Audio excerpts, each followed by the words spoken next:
No deal until Ayu resigns. Wike tells Atiku PDP plans intervention. Welcome to the news and thank you for tuning in to listen. Please subscribe to our channel. Renewed efforts by the presidential candidates of the People's Democratic Party, Atiku Abubakar, to resolve the lingering crisis between him and the governor of Rivers State, Nyesom Wike, failed again as the Thursday meeting could not resolve the crisis. Sunday Punch gathered that the governor insisted that there will be no peace deal until the national chairman of the party, Iyorchia Ayu, resigned his position. The party has been plunged into crisis since its presidential primary in May. Wike, who lost to Atiku, had expressed dissatisfaction with the exercise, stating that he was unfairly treated by the People's Democratic Party and was not carried along. Reports said he was further dissatisfied with the emergence of Governor Ifeanyi Okowa of Delta State as Atiku's running mate. Wike had insisted that Ayu must resign if his camp must reach a truce with the candidate. But Atiku has said he had no powers to remove the chairman. Atiku said if the chairman must be removed, due process must be followed in accordance with the party's constitution. After a series of meetings between them and the representative failed to address the crisis, Wike and some of his colleagues and allies boycotted the inauguration of the party's presidential campaign council on September 28th. Some of his allies upset at the inauguration are Governor Seyi Makinde, Governor Samuel Otom, Okozie Ikpeazu, and Ifeanyi Ugwanyu of Enugu State, Benue, Abia, and Oyo, respectively. Others who also boycotted the event were Prof. Jerry Gana and former governors Ayo Fayoshi, Jonah Jang, Donald Duke, and Olusegun Mimiko. A former deputy national chairman of a party, Chief Olabode George, was also absent.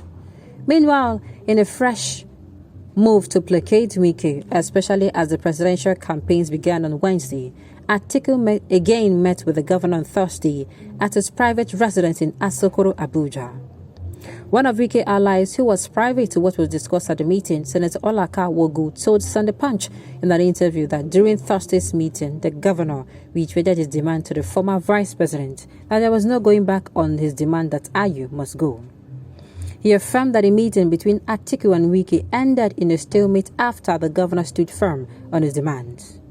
Wogu stated, "I just want to set the record straight, that no matter what you've heard, the meeting ended because Wike stood firm that there was no basis for any resolution until Ayu stepped down. Every other thing can be discussed, whether it is 2027 or not, after the needful has been done.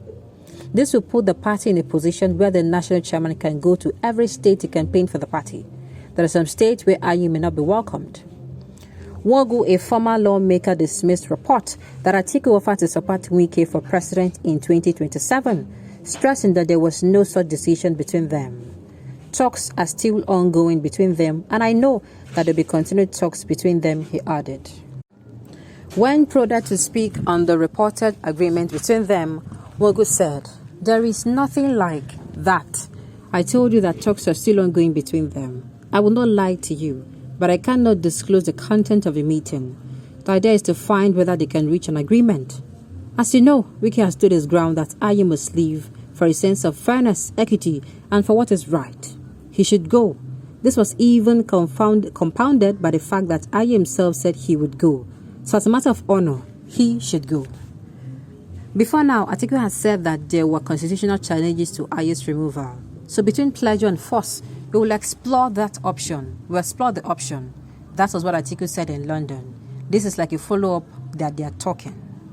Wogu has also expressed his thoughts on the over 100 million naira housing allowance returned by some National Working Committee members of the People's Democratic Party. The Punch reported on Friday that some National Working Committee members, including the Deputy National Chairman South, Teofik Arakbaja, National Woman Leader, Prof. Stella Efa Ato, and the National Vice Chairman South Chief Dan Obi, returned their housing allowance into the party coffers. This came after Ayu was accused by the Rivers State governor of inducing the National Working Committee members with huge sums of money in a bid to conceal his alleged financial recklessness. Commenting on the development, Wogu said, "What is going on now is that we are shocked by the things that are coming out of a National Working Committee. We have a major election to go to, and we must inspire Nigerians and show that we want to get it right. We cannot, like Nero, watch war room burns. We cannot be on these things while the base of the People Democratic Party is being eroded on all fronts. The Labour Party is taking PDP supporters. The NNPP, the New Nigeria People's Party, is taking PDP supporters. And we are just wasting our time on this thing. If IU is good enough for the party, we will reap the reward. Nigerians are not fools. What may happen is that people may judge us on this standard, and those standards are not good enough for us.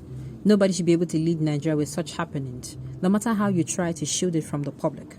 How can we watch our youth speak to us as they are doing through their support for P2B, and we still do not want to listen? We do not want to hear. We are acting with the same arrogance by which we lost power the other time. He said, while the All Progressive Congress was not in order, the People Democratic Party was not taking advantage of it, but was rather engaging in needless issues. Adding, I appeal to the People Democratic Party to do the needful. We cannot go to an election in disunity and then expect a positive or desirable outcome. If you cannot unite our party, how can we unite a country? Responding to a question on whether Wike would officially declare support for a different presidential candidate other than Atiku, Wogu said that the governor would make his intention known at the right time. The presidential candidate of the Labour Party, P2B, had met with the governor on a few occasions, fueling insinuation that he might be making moves to enlist Wike's support.